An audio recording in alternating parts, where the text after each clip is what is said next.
পয়গম্বর আলাইহিস সালাতু ওয়াস সালাম বলেন, ও আমার উম্মতেরা, তোমাদের মধ্যে যারা ছোটদের প্রতি সম্মান প্রদর্শন করো না, বড়দের প্রতি তোমরা যারা ছোটদের প্রতি তোমরা যারা স্নেহ মায়া মহব্বত দেখাও না, এবং বড়দের প্রতি যারা সম্মান প্রদর্শন করো না, পয়গম্বর আলাইহিস সালাম বলেন তারা আমার উম্মতের অন্তর্ভুক্ত নয়।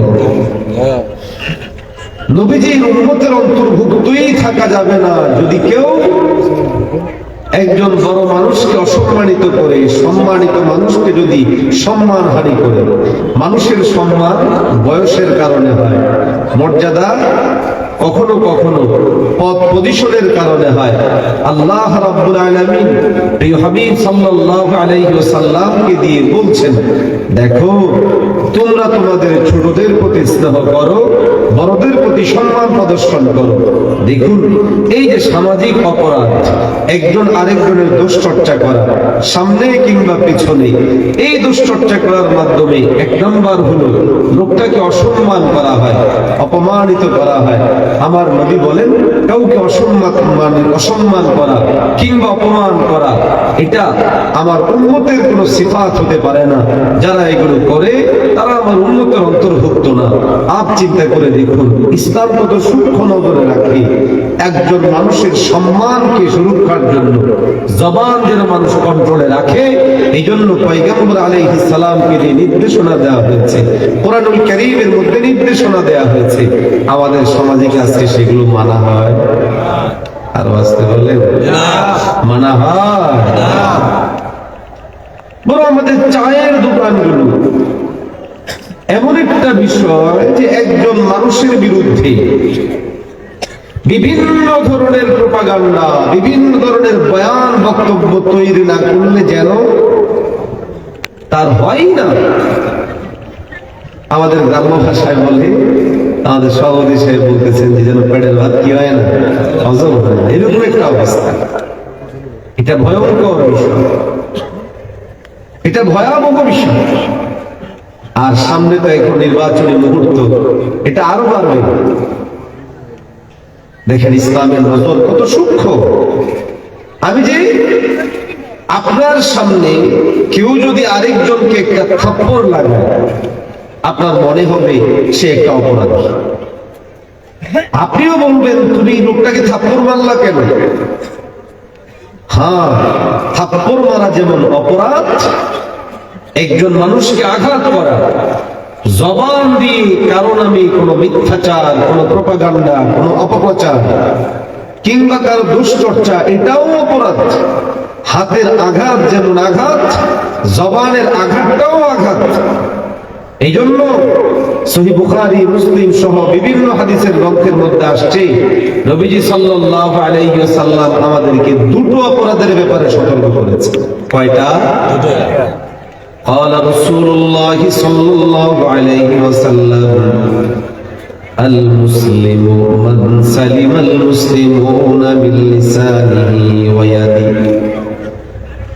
পয়গম্বর আলাইহিস সালাতু ওয়াস সালাম হাদিসে নববীর মধ্যে বলেন, হে মুসলমান, তোমরা যারা গুণওয়ালা মুসলমান হবে, প্রকৃত মুসলমান হবে, তারাই তো প্রকৃত মুসলমান, যার হাত থেকেও অন্য মুসলমান নিরাপদ, যার জবান থেকেও অন্য মুসলমান নিরাপদ। আল্লাহ পাক রব্বুল আলামিনের প্রিয় হাবিব নবীজি মুহাম্মদুর রাসূলুল্লাহ সাল্লাল্লাহু আলাইহি ওয়াসাল্লাম দুটো অপরাধকে সমান জায়গায় উল্লেখ করে বলেন, তোমার হাতও যেন কারো উপর অন্যায়ভাবে না উঠে, তোমার জবানও যেন অন্যায়ভাবে কারো উপর না চলে। হাত চালানো যেমন অপরাধ, জবান চালানোটাও অপরাধ। দেখেন, আমাদের জন্য তো দুর্ভাগ্য, আমরা শরিয়া আইন, ইসলামী বিধান, ইসলামিক ল, এই সমস্ত বিষয়গুলো সম্পর্কে ধারণাই নেই। বরং ধারণা দেওয়ার কথা বলা হলে আমাদেরই অনেক ভাইয়েরা ক্ষিপ্ত হয়ে যায়, মৌলবাদী আসছে, ব্যবসায়ীরা আসছে, ধর্মান্তর আসছে। না ভাই, এটা ইসলামের সৌন্দর্য। দেখেন, কেউ যদি কাউকে অন্যায়ভাবে মারে, তার জন্য যেমন শাস্তি আছে, আমার দুই পাশে দুজন বিশেষ করে আমাদের সুফিয়ার হুজুর দামাত বারাকাতুহু, হযরত মাওলানা লোকমান সাহেব দামাত বারাকাতুহু আছেন, যিনি পৃথিবীর শ্রেষ্ঠ বিদ্যাপীঠ, দুটো বিদ্যাপীঠে পড়েছেন, তিনটায় বাংলাদেশে পড়েছেন, ভারতে পড়েছেন এবং সৌদি আরবে পড়াশোনা করেছেন। পাশে আছেন, আশা করে ভুল ত্রুটি হলে ধরিয়ে দিবেন।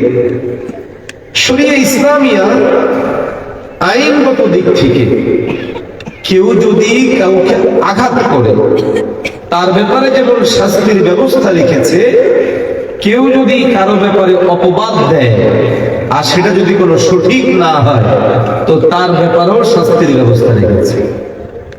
আছে না নাই হুজুর? আছে না নাই? আচ্ছা, আপ খেয়াল করুন, এটা ইসলামের সৌন্দর্য, কোরআনের সৌন্দর্য। আমি আলোচ্য বিষয় বলেছিলাম বাস্তব সমাজ জীবনে কোরআনিক বিধানের প্রায়োগিকতা। আজকে যদি কোরআনী বিধান প্রয়োগ থাকতো এবং কেউ কারো বিরুদ্ধে মিথ্যাচার ছড়িয়ে দিলে যদি তাকে শাস্তি দেওয়া হতো, তাহলে আমাদের সমাজের অপরাধ, মিথ্যাচার, প্রপাগান্ডা, চায়ের দোকানে বসে আরেকজনের 14 গোষ্ঠী উদ্ধার করার যে প্রবণতা, এটা অনেক বেশি কমে যেত। আওয়াজ দিয়ে বলে ঠিক আছে?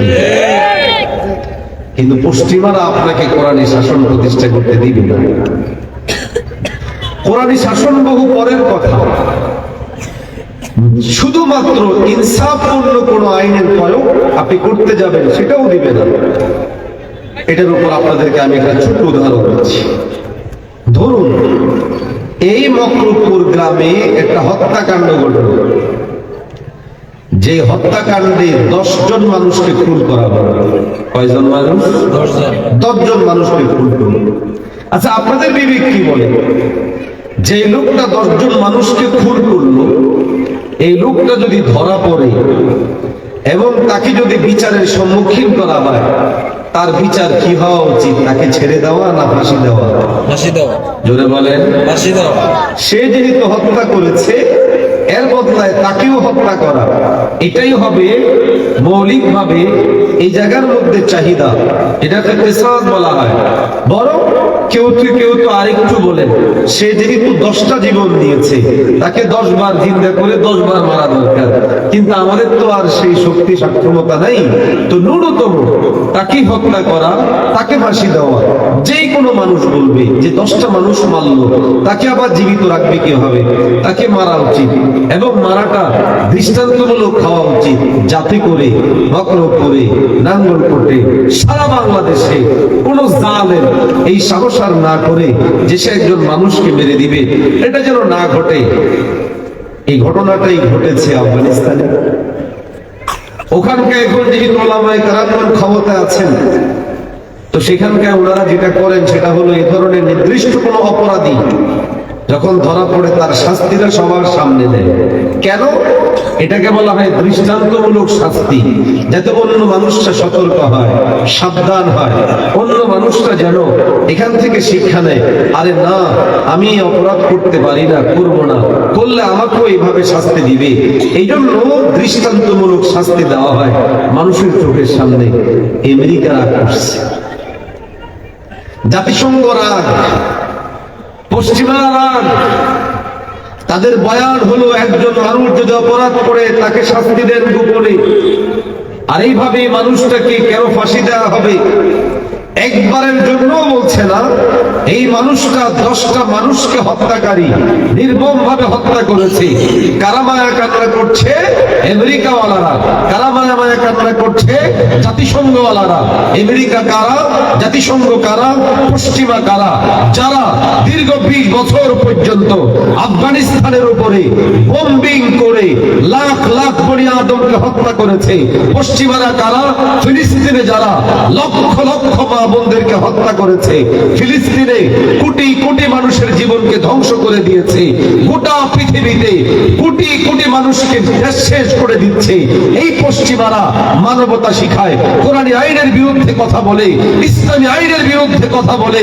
প্রিয় বন্ধুরা, আপনার হৃদয়ে যদি কোরআনী আইনের ব্যাপারে, বিধানের ব্যাপারে, শরিয়ার ব্যাপারে সংশয় তৈরি হয়, আপনি জেনে রাখবেন ইমানের মধ্যে সংশয় সন্দেহ আছে। অতএব আপনার জন্য জন্য জরুরি হলো দীপ্ত শপথ নেন, ইমানের উপরে ওঠেন। পশ্চিম কি বললো, পূর্ব কি বললো, বেঈমানরা কি বললো, জাতিসংঘ কি বললো, কিচ্ছুকে কেয়ার করার প্রয়োজন নাই। আল্লাহর এই জমিনে আল্লাহর বিধান প্রতিষ্ঠিত করবোই করবো। কারা কারা তৈরি, একটু হাত তুলে বলে।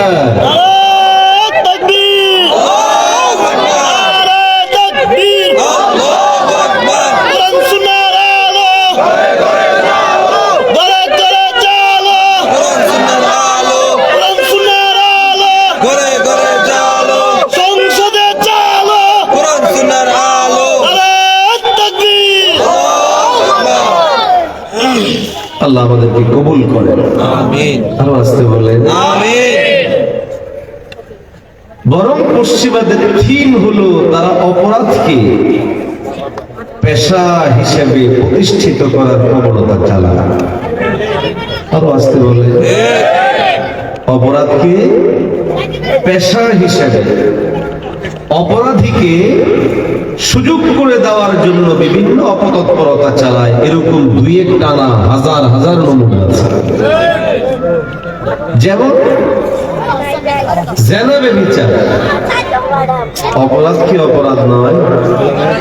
বলেন না, জেনা করা অপরাধ কি অপরাধ নয়? অবাক কাণ্ড হলো, ইউরোপ, আমেরিকা এবং পশ্চিমারা, বাবারা কথা বলে না, বাবারা কথা বলে, পশ্চিমারা দীর্ঘ সময় থেকে সারা পৃথিবীতে মানবাধিকারের একটা নতুন বয়ান তৈরি করল। মানব রচিত বিধানে মানবাধিকার আর আল্লাহর রচিত বিধানে মানবাধিকার দুটা কোনোদিন এক বরাবর হবে না। আল্লাহর রচিত বিধানের মানব অধিকার প্রকৃত অর্থে মানবাধিকার, আর পশ্চিমাদের বানানো গণতন্ত্রের মধ্যে যে মানবাধিকার, এটা নিছক শুধু নষ্টামি, ভণ্ডামি, নোংরামি এবং সমাজ এবং বিশ্বকে ধ্বংস করার সবচেয়ে বড় হাতিয়ার জুড়ে বলে। ঠিক না? কয়েকটি উদাহরণ আমি দিতে চাই, আপনারা কি শুনবেন? বিরক্ত হচ্ছেন না? এক নম্বর, মাদক। এই বাবা বসো, বসো। মাদক ভালো জিনিস না খারাপ জিনিস? উপকারী না অপকারী? জোরে বলেন না। কি পরিমাণ উপকার, কি পরিমাণ ক্ষতি করে, কি পরিমাণ ক্ষতি করে আমি জানি না। মক্তব করে কোনো মাদক সেবী আছে কিনা? আছে? দোয়া করে আল্লাহ তাদেরকে হেদায়েত দান করুন। মাইকের আওয়াজ যদি ভাইদের কান পর্যন্ত যায়, কিংবা বোন, তাদের প্রতি উদ্যত আহ্বান থাকবে, মনে রাখবেন এটা স্বয়ং আল্লাহর বিরুদ্ধে, আল্লাহর আইনের বিরুদ্ধে, বিধানের বিরুদ্ধে সরাসরি যুদ্ধ ঘোষণা করে এখান থেকে ফিরে আসা জরুরি। কারণ এই গুনাহটা সামষ্টিক গুনাহ। কিছু গুনাহ আছে নিরট শুধু ব্যক্তি পর্যন্ত সীমাবদ্ধ থাকে, কিছু গুনাহ আছে যেখানে এই গুনাহটা এক তো হলো মাদক সংগ্রহ গুনাহ, মাদক বিক্রি গুনাহ, আমার সহযোগিতায় মাদক সেবন করে আরেকজনকে ক্ষতি করলো, তার নিজের ক্ষতি হলো, এটা একটা গুনাহ। মাদক খারাপ জিনিস, মাদক নোংরা জিনিস, মাদক ক্ষতিকর জিনিস। হাজিরিন, কত পরিবার চোখের পানি ফেলে ওঠেন, কি একটাই ছেলে আমার, মাদক সেবন করে জীবন শেষ। এরকম বহু বাবার চোখের পানি ঝরে না, ঝরে না? কত মেয়ে, কত মা, কত বোন স্বামীর অত্যাচারে অতিষ্ঠ, স্বামীটা মাদক সেবী, ভাইটা মাদক সেবী, ছেলেটা মাদক সেবী। মাদক এত ভয়ঙ্কর ভয়াবহ জিনিস, কিন্তু এই পশ্চিমারা, এই ইউরোপ আমেরিকাওয়ালারা, এই আব্রাহাম লিঙ্কনবাদীরা ওটা পৃথিবীর মধ্যে একটা জিনিস ছড়ায় দিল। আপনার সমাজে যদি 500 মানুষ বসবাস করে, সেখানে 400 মানুষ যদি মাদক না চায়, 100 মানুষ যদি মাদক চায়, তো আইন দুইটা করে, 400 মানুষের জন্য একটা, 100 মানুষের জন্য একটা। সুযোগ রাখেন যেন 100 মানুষ কাজটা করতে পারে। কেন? তাদের এটা প্রত্যাশা। এই জন্য আমাদের রাষ্ট্রীয় আইনেও মাদক অবৈধ, মাদক নিষেধ, মদ অবৈধ, মদ নিষেধ, কিন্তু একটু ফাঁক রেখে দিছে। সেটা কি? লাইসেন্স নিলে বৈধ, লাইসেন্স দেওয়া হলে বৈধতা পাবে। আমি আপনাদেরকে প্রশ্ন করি, যে জিনিস আমার আল্লাহ হারাম করেছেন, যে জিনিসের কারণে সমাজ নষ্ট হচ্ছে, যে জিনিসের কারণে রাষ্ট্রের ক্ষতি হচ্ছে, যে জিনিসের কারণে যুব সমাজ ধ্বংস হয়ে যাচ্ছে, যে জিনিসের কারণে আমাদের যুবতীরা শেষ হয়ে যাচ্ছে, যে জিনিসের কারণে হাজারো ঘরের মধ্যে চোখের পানি আর কান্না, ওই জিনিসকে লাইসেন্স দেওয়ার মাধ্যমে যারা বৈধতা দেয়, পরিষ্কার ভাষায় বলি, তারা মানবতার সবচেয়ে বড় দুশমন, সবচেয়ে বড় দুশমন। আপনারা জানেন আমি কুমিল্লা 10 থেকে নির্বাচন করবো ইনশাআল্লাহ। যদি আপনাদের দোয়া সহযোগিতায় সফল হতে পারি, আমাদের এই কুমিল্লা 10 সম্পূর্ণ মাদক মুক্ত হবে ইনশাআল্লাহ। কেউ কেউ প্রশ্ন করবেন, হুজুর কেমনে করবেন? আমি 1 নাম্বার যারা মাদক ব্যবসায়ী তাদের সাথে বলবো যে ভাইয়েরা, টাকার জন্যই তো করছেন, তো আসেন অবৈধভাবে হালাল ভাবে টাকা কামানোর জন্য যত পথ পন্থা আছে, আল্লাহ যদি আমাকে তৌফিক দেয়, যদি এমপি হয়ে যায়, বহু প্রজেক্ট থাকবে না হাতে? আজরে বলেন না। এদেরকে বলবো ব্যবসায়ী তো করবেন, তো ইন্টারন্যাশনালি আমাদের লোকমান সাহেব হুজুর আছেন, হুজুরকে বলবো যে আপনি আন্তর্জাতিক যে সমস্ত ভালো উন্নত মানের বিভিন্ন শরবত রয়েছে, বিভিন্ন জুস রয়েছে, এদেরকে বলবো এটার ব্যবসা করেন আর এর মাধ্যমে জীবন পরিচালনা করেন। প্রথমত তাদেরকে উৎসাহের মাধ্যমে পরিবর্তনের চেষ্টা করব। আল্লাহ তৌফিক দান করেন। আরো আসতে বলে না আমি মনে হয় যেন আপনারা খুশি নন আমাদের। আল্লাহ চাইলে হতে পারে না, পারে না। এদেশে ইসলামী হুকুমত প্রতিষ্ঠা হলে লাভ হবে না লস হবে? ইনশাআল্লাহ লাভ হবে। আমরা মাদককে সারা দেশ থেকে তো আর পারবো না, আমাদের নিজ অঞ্চলটাকে আমরা মাদক মুক্ত করবো ইনশাআল্লাহ। আল্লাহ তৌফিক দান করেন। আরো আসতে বলে না। আচ্ছা বলেন তো, মাদক সমাজের জন্য ক্ষতিকর, কিন্তু পশ্চিমাদের আইনে এটার বৈধতা দেওয়া, তাহলে তারা কি মানবতার পক্ষে না বিপক্ষে? আরো আসতে বলেন, আওয়াজ দিয়ে বলেন।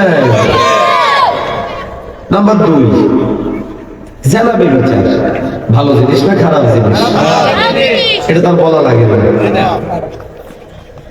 জেনা ব্যভিচার করা খারাপ পৃথিবীর কেউ নাই যারা জানে না।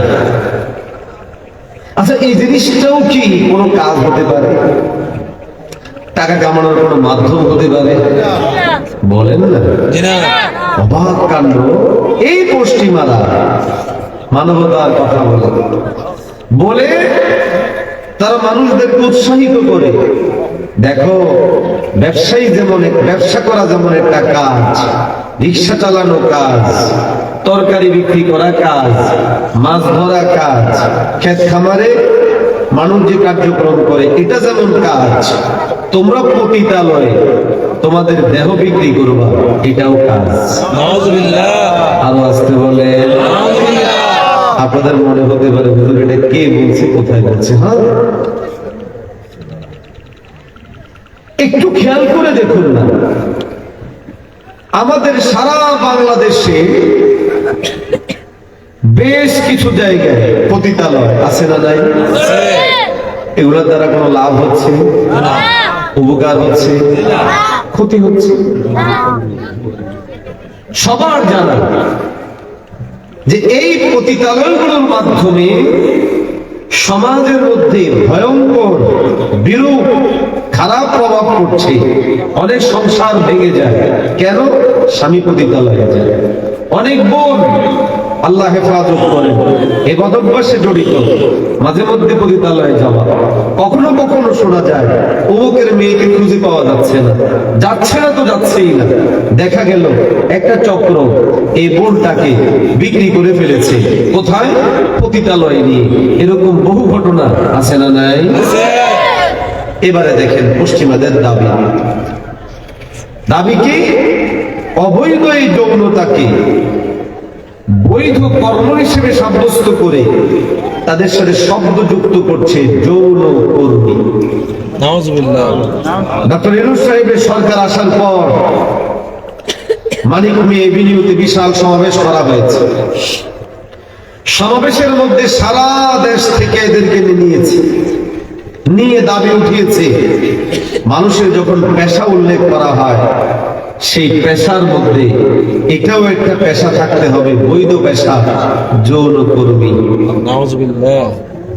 বুঝে থাকলে বলেন, পশ্চিমারা আমাদের ভালো চায় না খারাপ?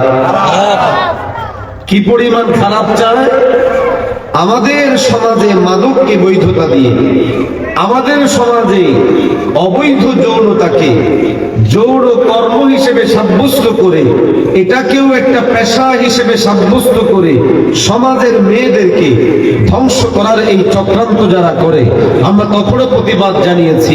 আল্লাহকে সাক্ষী রেখে বলি, আমাদের চোখের সামনে কোনো হারাম কাজ যেই করুক, যখন করুক, যারাই করুক, যে গোষ্ঠী করুক না কেন, কোরআন বিরোধী কোন অবস্থান তৈরি করবে, দ্বীন বিরোধী কোন অবস্থান তৈরি করবে, আল্লাহ তার রাসূলের কোন বিধানকে আমাদের চোখের সামনে ধ্বংস করে দিবে, আর আমরা বসে থাকব, এটা হয় না, হতে পারে না।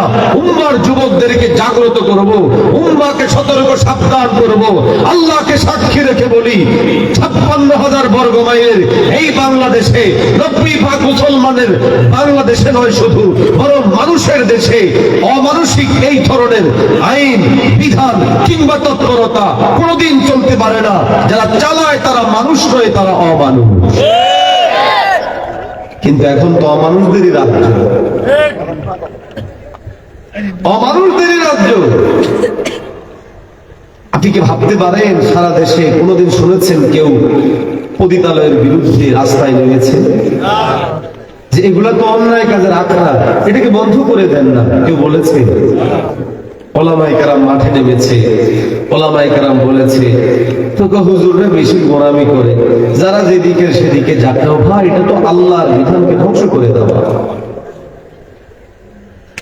আল্লাহ পাক কালামে হাকিমের মধ্যে পরিষ্কার করে বলেন, লা তাকরাবুজ জিনা। রব বলেন তোমরা জিনার নিকটবর্তী হয়ো না। আল্লাহ পাক সতর্ক করে বলেন, জিনার প্রাথমিক স্তর যেখান থেকে শুরু হয় সেটা হলো দেখা।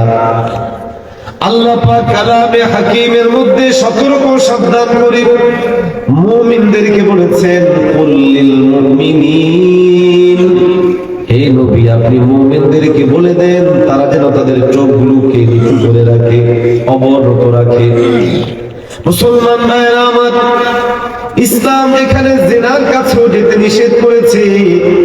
কোরআনুল কারীমের মধ্যে যেখানে পর্দার দিকে তাকাতেও নিষেধ করেছে, সেখানে যে রাষ্ট্র ব্যবস্থা, যে আইন, যে বিধান আলাদা করে কিছু জায়গা নির্ধারণ করে দেয় পতিতালয় হিসাবে, আমাদের নারীদের, আমাদের যুবকদের ধ্বংস করার জন্য, এর বিরুদ্ধে যুদ্ধ ঘোষণা করা আমাদের জন্য দায়িত্ব।